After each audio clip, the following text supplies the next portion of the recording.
welcome to the State of Salesforce Implementations. My name is Francis Pinder, and on these sessions we talk to industry influencers who are experts in their field, and I run a site called admin2architect.com where I train the next generation of admins and developers to become architects. But also on the call we have... Christian Jorgensen. Hello, everyone. I'm a solution architect at Wake. I advise and challenge organizations on planning and orchestrating and scaling their Salesforce programs and implementations. I am also the author of the Salesforce End-to-End Implementation Handbook. And with me also, hello, Ines. Hola, I'm Ines Garcia, an Agile coach and a Salesforce MVP Hall of Fame with more than 20 certifications. You may have seen some of my courses or read some of my books, like the Agile Salesforce, and keen to share with others that there is a better way to do what we do.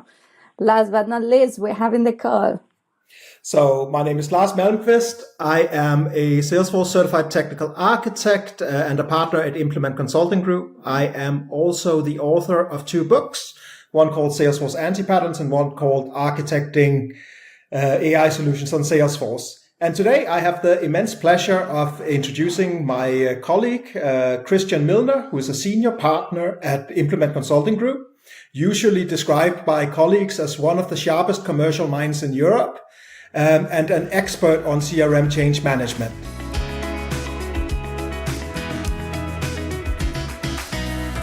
So welcome, Christian. Now, I guess the first question that sort of is probably on our audience's mind is, well, what is change management really?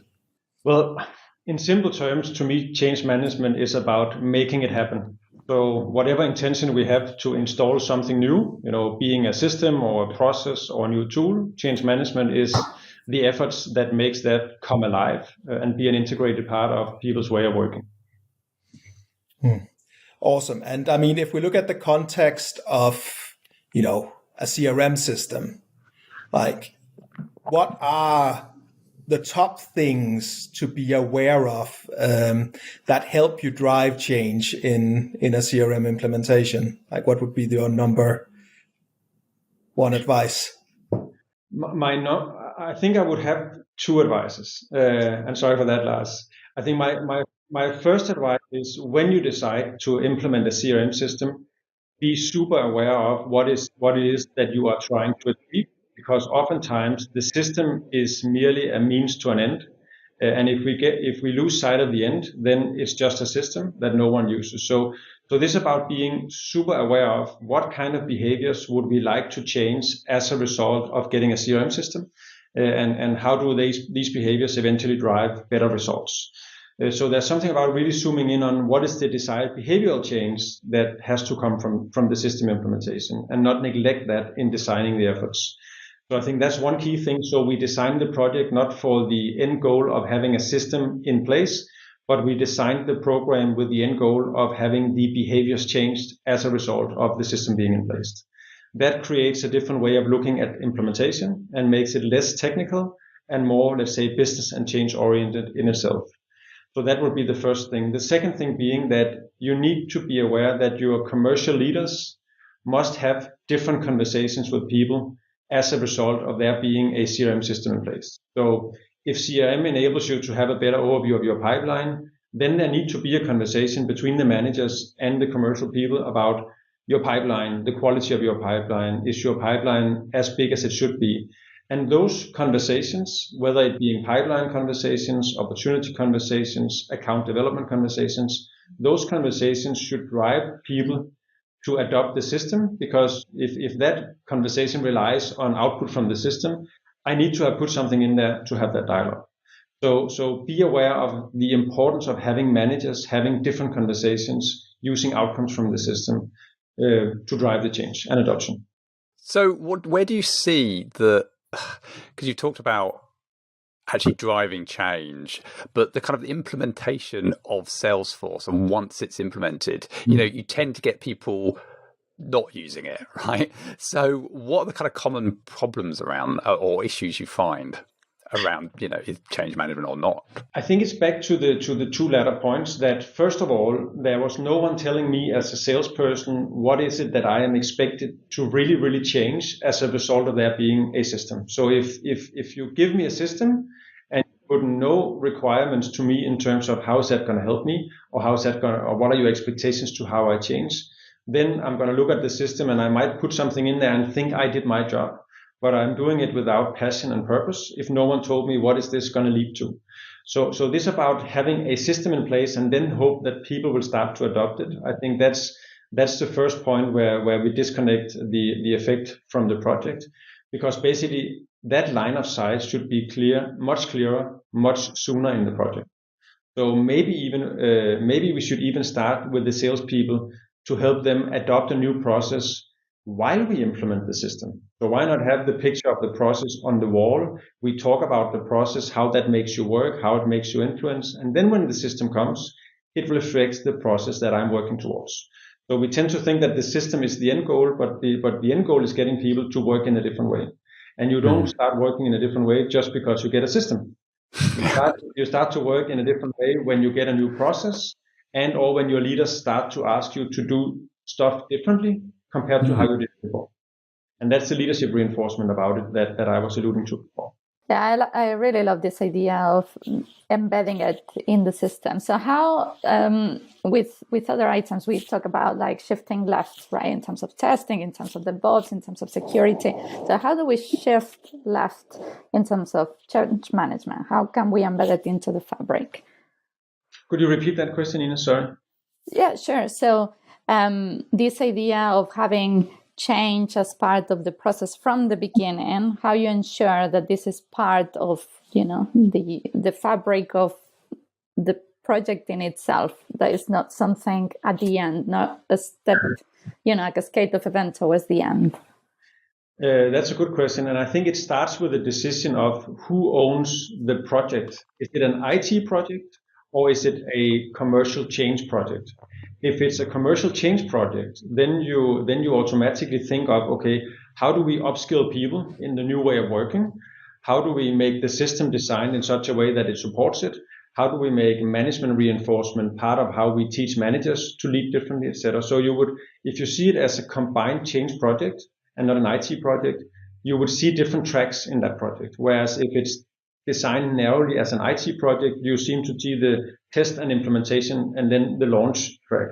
But we need to see those things come in parallel. Both, how do we upskill the managers to lead differently around whatever comes out of the system? How do we make the system support the change that we want to have? How do we upskill our commercial people to actually work according to a new process or new tools that then happens to be reflected in the system? How do we drive adoption through, let's say, having super users teaching someone else? So there are multiple tracks that you would consider differently if you see it as a change program and not an IT project. And I think, to me, when I look at the majority of failed CRM projects, it's because it's been too much of a implement the system and push play and then assume it works. Yeah. And how about the sustainability of the change, right? So beyond the rollout in itself, how do you make it stick? You make it stick in a couple of ways. First of all, you embed the outcome of the system in your leadership conversation. So most CRM systems, if designed well, they produce a very nice picture of your sales pipeline, for example. Well, that sales pipeline, the quality of it, the quality of the data in it should be subject to, let's say, a monthly discussion between a salesperson and their manager.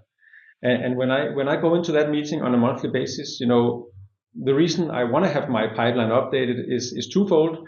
Either because it's embarrassing to talk to my manager about numbers that are not updated, but more likely so that conversation, when I have updated my numbers, is super valuable for me. I'm getting sparring from my manager so that I'm more likely to arrive at my results. So if pipeline conversations becomes a part of the future rhythm of the organization, then I'm going to update my opportunities to be able to reflect that pipeline. If that conversation someday stops, there's no reason for me to update that pipeline, unless I'm a very structured salesperson who like to have everything in one single view. But that often happens not to be the case. So management reinforcement on an ongoing basis.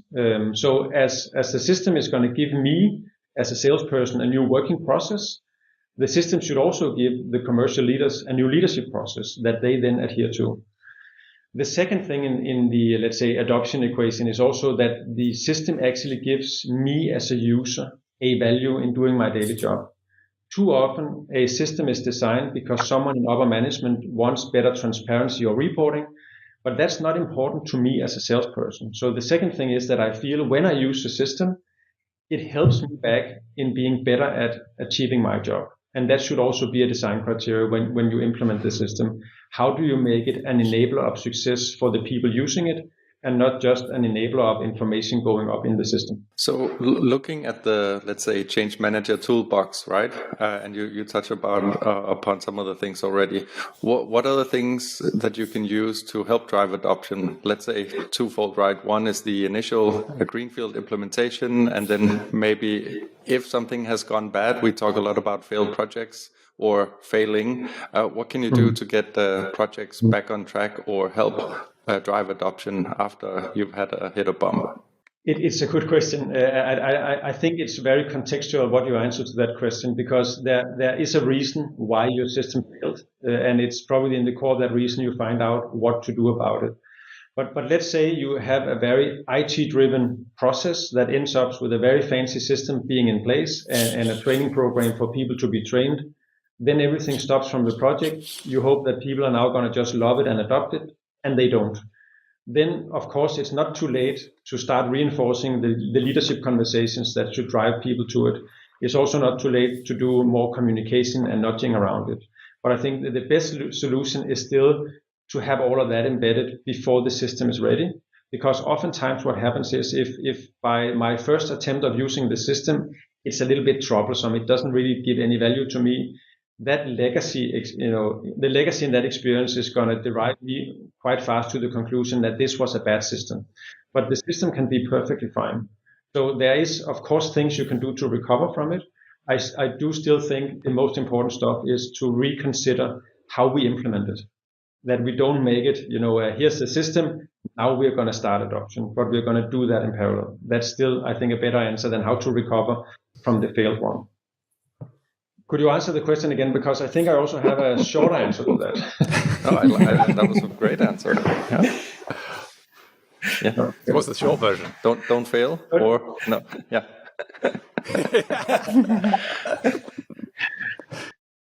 But if you have a system in place and you don't find that people are adopting it to the matter of degree that they should do, then oftentimes I think there is this, let's review the system and see if it's good enough. Let's look at whether it takes too much time to load, etc. And maybe sometimes it does. But that is oftentimes not the primary reason why people don't use it. The primary reason is either there's no perceived value to me as a salesperson in using it, or my manager is not requesting any outcomes from that system. So we're not talking about the pipeline. I'm never asked about my opportunity, so there's no reason to put it in there. And of course, it's never too late to start on either of those two areas to teach the people, once again, what's the value to you? Maybe reconsider if the system could be more valuable to the user. And it's also never too late to start looking at pipeline management, opportunity management as discipline. So you can also, of course, recover from a failed implementation.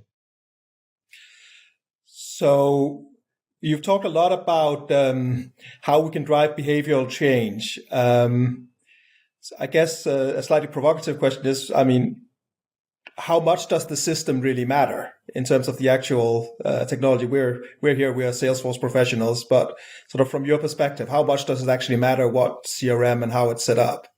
I think the answer is that it can matter a lot if, of course, adopted well. I think with CRM, we still need to consider some of the basics that a lot of organizations are not even doing, that the basic opportunity management, pipeline management, the data discipline, etc. What I have come to learn is when you have been through, let's say, the process of doing opportunity management, getting opportunities in CRM, having a pipeline, having valid data, closing opportunities when you win them and lose them, etc., When you are on top of that discipline and you have run that for a certain period of time, then suddenly the system can be extremely valuable to you. Let me mention an example. I've been recently working with an organization who have more than 10 years of opportunity management data. They have been able to make a machine learning model that now gives advice to the commercial people what to do next on an opportunity. And they can also even predict better than the salesperson themselves what is the likelihood of us actually winning this opportunity. So there is a huge potential in let's say the machine learning and AI around these systems that can help salespeople do even better. So suggesting what to do next, letting them know why you might disengage from this opportunity, etc., etc. And there's a huge potential in that, which is yet untapped for many organizations because they're not even doing the basics of opportunity management. So they're not capturing those data to get to those potential outcomes. So to your question, Lars, there's a huge potential in what they can do. It requires a little bit of hard work to be able to do that. So now, I mean, you've talked about this potential that there is in implementing, like, even just the basics of CRM. And you've talked about some of the elements that can sort of take it a little bit further. Do you have an example or sort of an idealized image around, what does great look like today? Like, where's the state of the art for an organization that's really adopted this kind of system well and using it effectively? In general, I think most organizations still have room to improve towards what is potential best practice. But some of the best practice elements I would consider is those who have the basics in place. So all opportunities are in CRM. We have a sales process. We can see our pipeline. We can compare our pipeline to our targets, and we can see the gaps we need to fulfill in the future. They have all that in place. I consider that CRM basics. They have, let's say, they have the account view in place, meaning that for different customers, they can see who are we in contact with, is the customer buying according to budget, etc. So I consider all of that basics, but there's still a long way for many organizations to get there. What I then do also consider better practices is when your entire marketing engine, for example, chips into that. So when your pipeline is slowing down, there is a marketing activation that makes sure that we start campaigning more to fill more into the pipeline, etc. So I think the better practice is also when sales and marketing is better integrated, so that marketing actually gets to do what is needed to make sure that we support the pipeline development that we want to see. And then, of course, further to the other side of the business, which means when we have customers who are in operations, that we are at the same time either selling to or waiting to renew contracts with, then if we can see what the greater organization is doing, if we have claims with the customer, if there has been dialogues with the call center, etc., that I as a salesperson, that's feeded into my view so that I know whenever I meet the customer, I'm on top of everything that happens. So I think that's some of the things that constitute better practices right now. And then I think what's the next better practice is when you combine all of that, use the data that you get from that to actually predict and help the salespeople and marketing organization do even better in their job. So you can actually tell them what to do next to increase your likelihood of either winning or keeping the customer or to convert someone throughout a conversion process.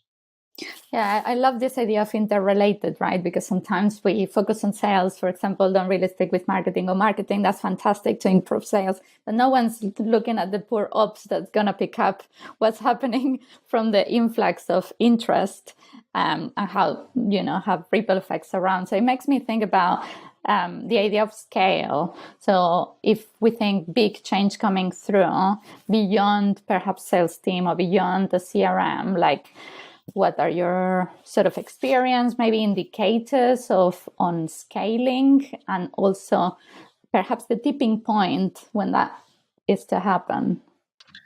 Yeah, I think the tipping point on when this becomes a corporate-wide way of working, I think that starts in how you define your project, because it doesn't start when the system is in place.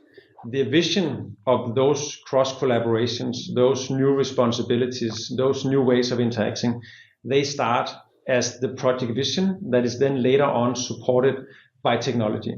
So I can mention a project we once did where before each of the countries in this organization would get the technical solution, they would have to work according to the new processes. So instead of relying on technology to give them the process that they would then start working to, they implemented a lot of new business processes. And when they showed that they were actually now working according to new roles, new processes, new accountabilities, then they got the system to support it. Then it becomes a change program that starts with the process and the accountabilities and the jobs that people are doing, and doesn't start with technology. And that's coming back to my previous point. The really good CRM projects start with a much clearer vision of what are the new ways of working that we should install. And not only install a system to support old ways of working, because then we're getting the exact same results. So it starts with defining the new way of working. So is that how you kind of start to change that culture within an organization of, bringing this culture of change in and getting that buy-in?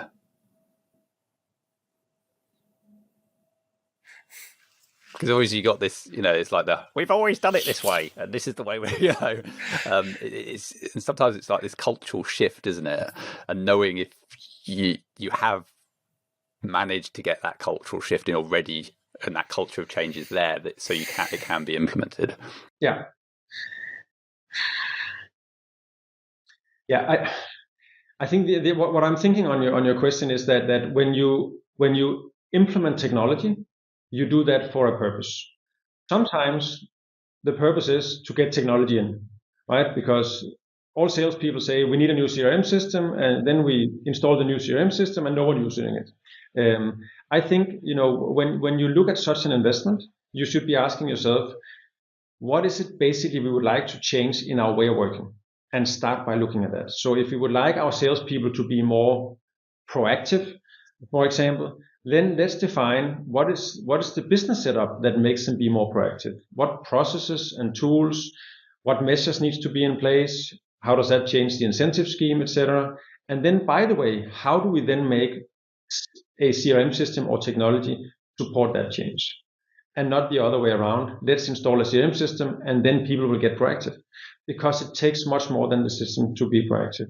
And of course, to your question of cultural change, some organizations do implement CRM without considering doing any change in the way people work, beyond hoping for the system to change something.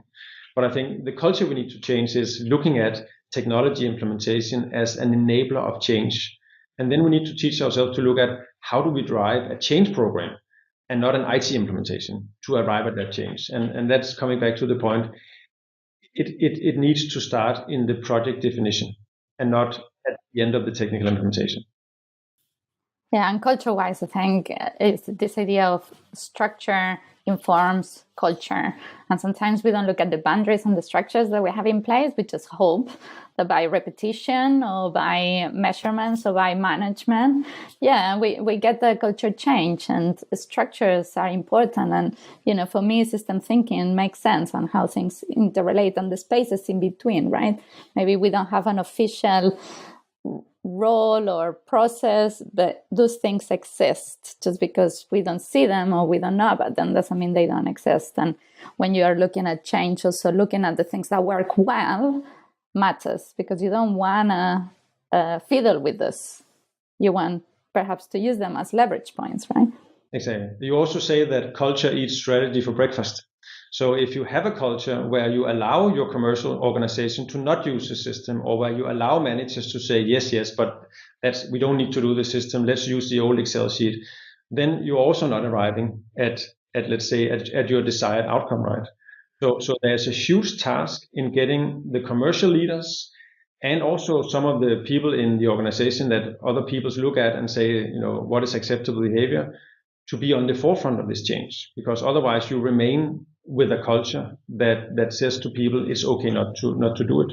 So it is a big cultural shift for many organizations to go into this.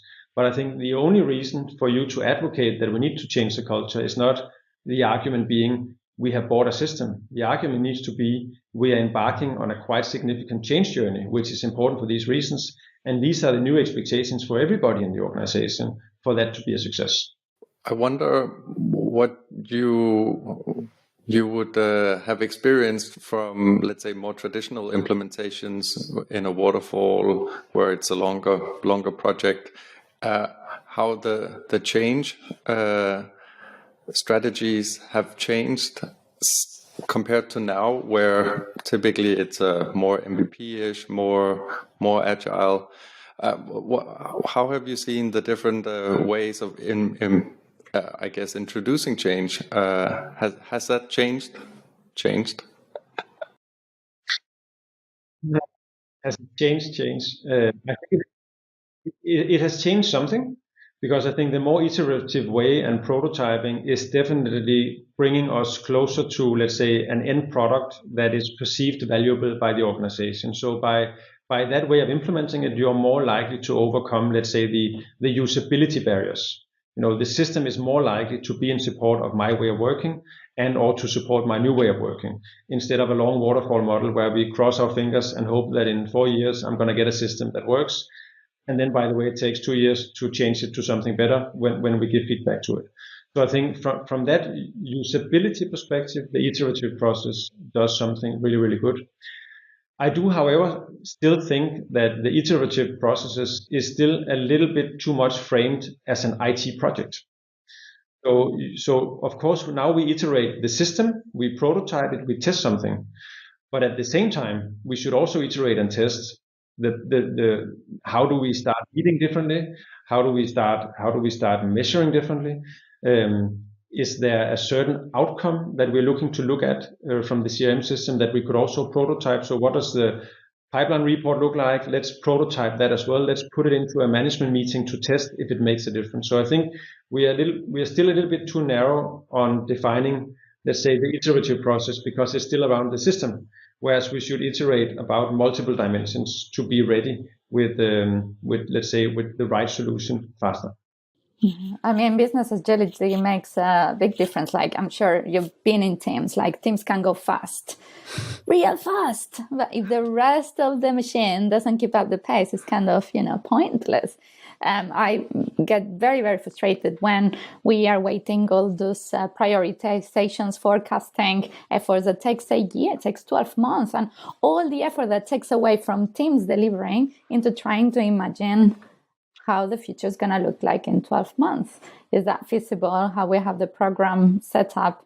And, then you get a change in the market, then you get a pandemic, and then what happened, right? Like, things change. So we need to be able to look at like the whole business being more agile, making sure the decisions, being able to see the results, the impact faster, so we can make a decision of stop doing things. That also makes a difference. Yeah, I totally agree.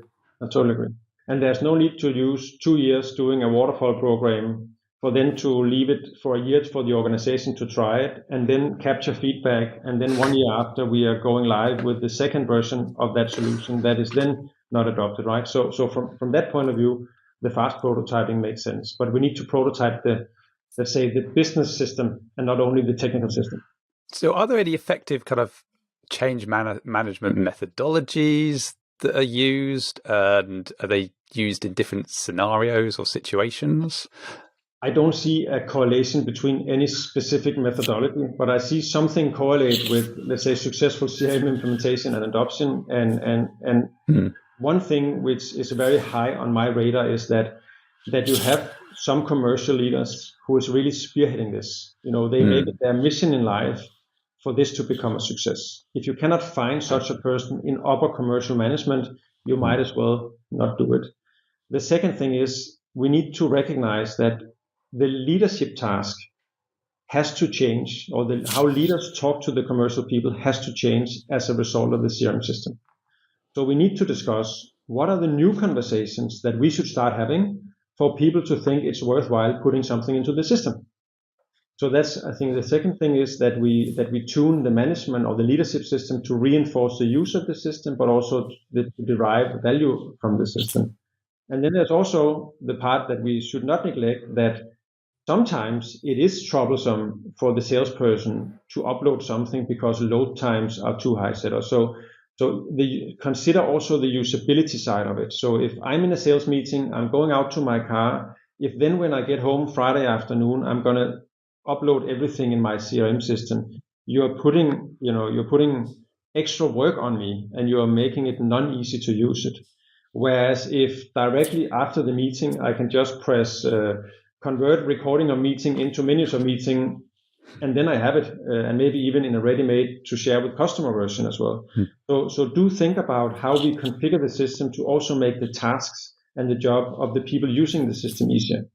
Because oftentimes upper management want the system for various reasons, one of them being reporting and transparency, but we are making it more difficult for a salesperson to do their work. So someone is getting value, they hope, from better reporting and transparency, but that is on the expense of a lot of people having to work more or work harder to actually fill something in. We need to consider that part as well. Making it easy, make my job easy. If you could take away the job of making minutes of meetings from every salesperson and do an 80% version based on transcript of a recording, then you make my job easier. And I'm much more likely to want to use the system for that argument, as opposed to the argument top management will now have a better overview. It makes me think a bit about theory of change. Is that something that you use as a framework? Now I should say yes, but yeah, I mean, in very simple terms, because sometimes when we put names to things, it becomes like ooh, but actually it's fairly simple. It's a way that helps visualizing. And you know how much I love visualizing things to sort of like radiate information. So, and then sort of you reverse engineer. So you look at the impact, sort of the desired goals and outcomes, and then you reverse engineer the necessary conditions that would enable you to do that. And so you can sort of break down specific activities and things and touch points of metrics. So if you're going in the right direction or not. So that's basically what it is. Yeah, then the answer is yes. Then I am strongly believer of the theory of change, because I would advocate start by describing your, let's say, end or desired end state. What does it look like in the new reality where we are working in a different way, we are engaging with customers in a different way, and we have a system that supports that, we have tools and processes. Because then that's where you find your business case and your motivation to make that change. Then go back and say, how do we then design the system that is going to deliver that? And not only technical system, but the business system that is going to deliver that. And then after that, you ask yourself, what does the implementation program look like that changes all of these variables at the same time or in parallel, or however you phrase that? And then it becomes a different project that is run by IT with an IT vendor on the side. Then it becomes a project that has one track, which is an IT track, and then it has several other tracks to fuel the change of other components. So that would be. So it almost sounds like change architecture, right? With defining this target and state and seeing what needs to happen, what needs to change to get there. Yeah, and then do not neglect how much it requires by the commercial leaders in their change of behavior to drive that change.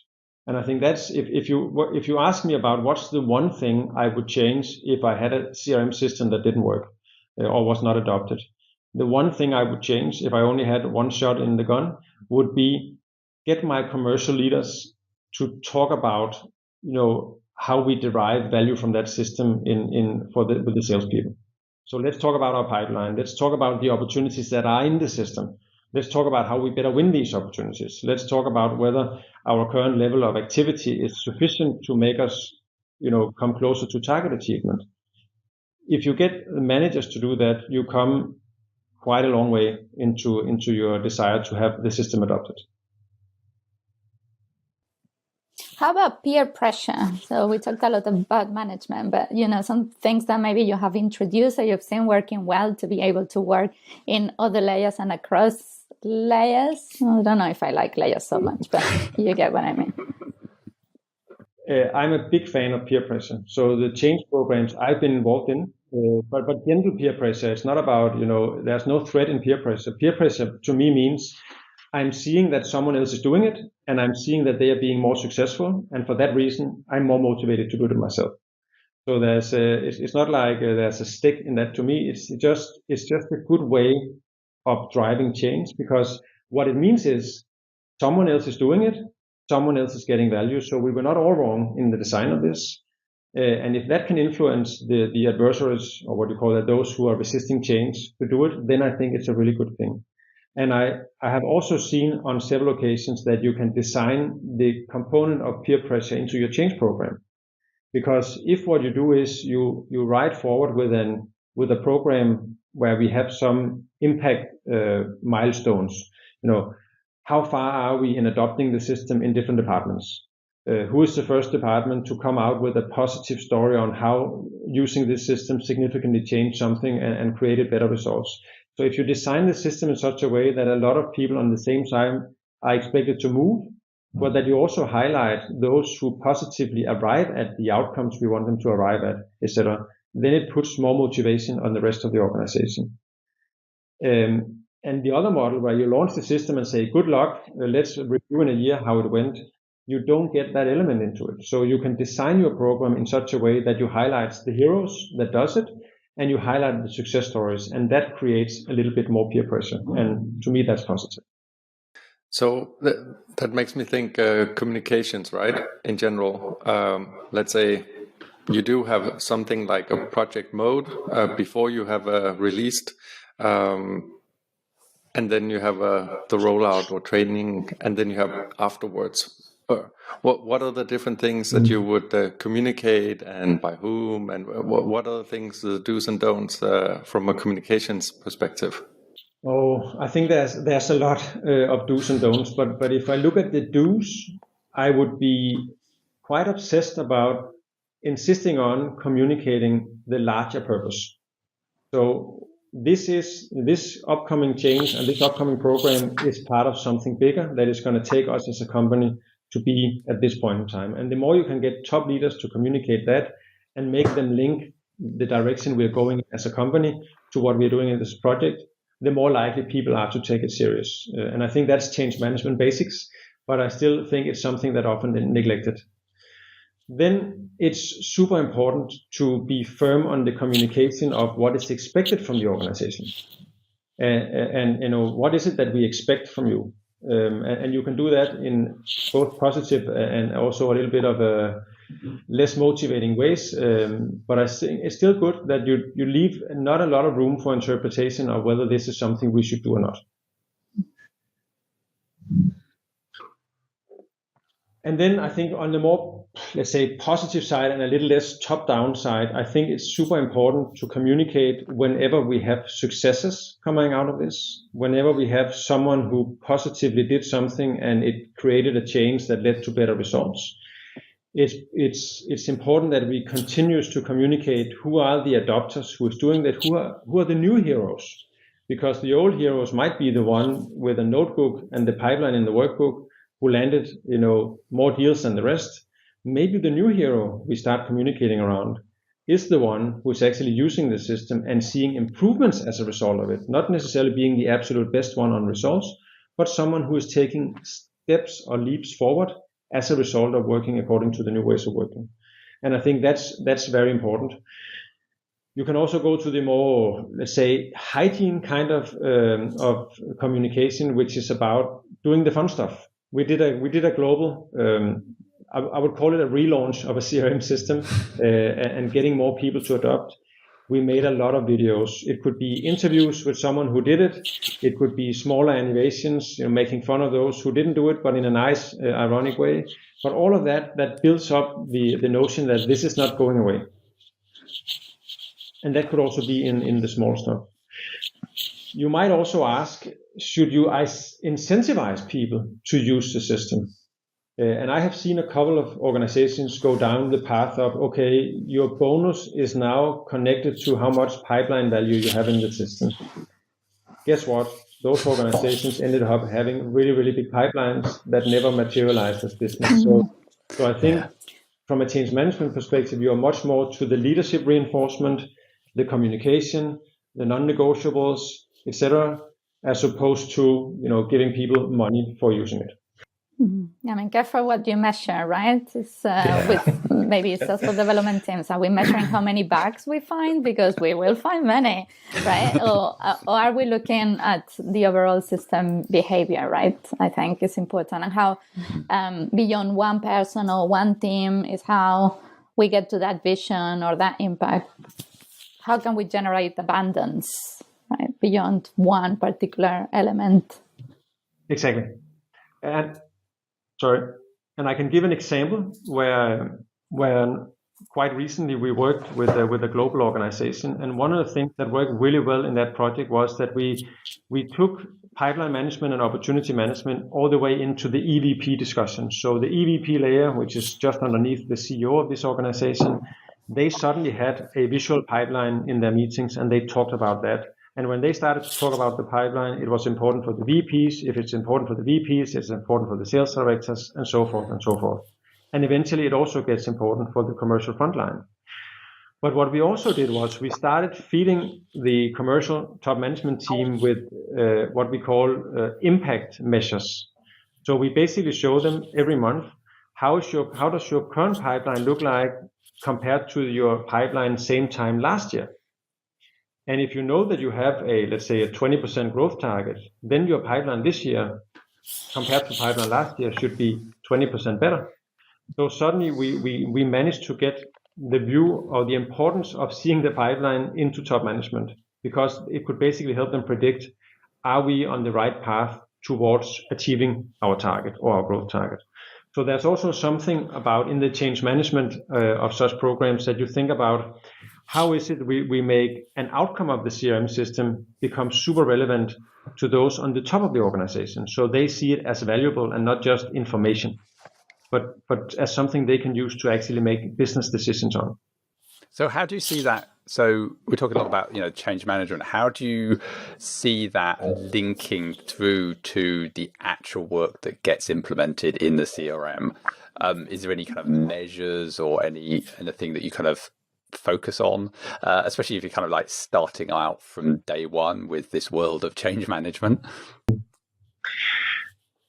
What is important to recognize, I think, is that if you give me a CRM system, you give me a system where I can put in data. But what's important to me is, what do I get out of the system as a result of using that? Either I get a lot of praise from my manager for doing it, and or I get some views on how I'm doing. So if suddenly what I put in there comes back to me as a pipeline, it shows me my probability of achieving my target. It shows me which opportunities I might want to pay extra attention to because there seem to be a low win rate, etc. If you can feed me with information as a user that I can use to make better decisions in my job, then we have come quite far in terms of making value to me. And what we are normally saying is that what makes value to a salesperson, if you consolidate that on top of 10 salespersons, that consolidated view makes a huge value to the manager of that team. If you then have 10 managers, if you consolidate the views of those 10 managers into one consolidated view, it actually makes value to the sales director. And you can continue all the way up. So if at the top of the organization, you can see the combined pipeline development, you can see the big opportunities that we really need to win and assign resources to, you can be part of that conversation. But it's also a conversation that with the commercial frontline person and their manager is important, because that is about, what is my chance of achieving my target? How can I increase my chance of winning an opportunity or building a pipeline that makes me arrive at target? And I think that's often neglected, that frontline view that is important to the salesperson, we should consolidate that all the way up. So we all talk about the same view, just with different, let's say, consolidation levels to it. Then it becomes one integrated business process from top commercial management to commercial frontline. We all talk about pipeline with a certain frequency. We all know why it's important, and we all start trusting in it. And when we trust in it, we make decisions upon it that makes us more likely to deliver the results we are expected to deliver, both individually, as teams, and as a company. And I think we've talked a lot about, opportunity management or, that kind of sales management, but equally it is all valid for service, marketing, and, is relevant across everything, isn't it? So, yeah, I think all of what I've said so far would multiply into the marketing processes or the service processes. I come from a legacy of having worked with a lot of sales organizations adopting this, and I see significant value both in service and marketing adopting it. I do still think that service is multiplied, or that value is multiplied, if you have a really, really good adoption in sales, because those are the ones who have the direct customer interaction. In terms of growing customers towards new levels and selling more, etc., which is what typically grows the company, which then knocks onto support and marketing. Yeah, exactly. Yeah. So just bringing it back to sort of an implementation world. If I am an architect or a project manager or a business analyst, and I'm working on a Salesforce implementation right now, and I'm not necessarily well versed in the world of change management, what can I do to sort of bring some of these points home in my own day-to-day work? A couple of things come to my mind. One is, of course, you could consider your success to be the day the system is ready. You could also look at your success as the day this system is driving better results in this company. And just the mindset change it does to focus on meeting a deadline versus making something that has a sustainable impact on the company's results. That would automatically drive you to think of your activities and your priorities a little bit differently. So I think that's a thing to do. You might not control all of the elements that can then be changed, but that's where you, as someone doing it, will probably make better decisions in everyday life. And then, of course, you could also then feel a greater obligation towards telling someone else if you don't feel that you are on the path or the project is on the path of delivering to those expected benefits and values. And the second thing would be take on a user mindset. Ask yourself if what we are designing into this system is going to make the life of the salesperson easier or increase their likelihood of succeeding. And if we're developing something where we say no to those two questions, then go back and question whether that part of the specification is worthwhile spending. Maybe this is a good time to wrap. Yes, I'm being thrown out of the that's room. what I can see. So thank you very much, Christian. That was great. You're welcome.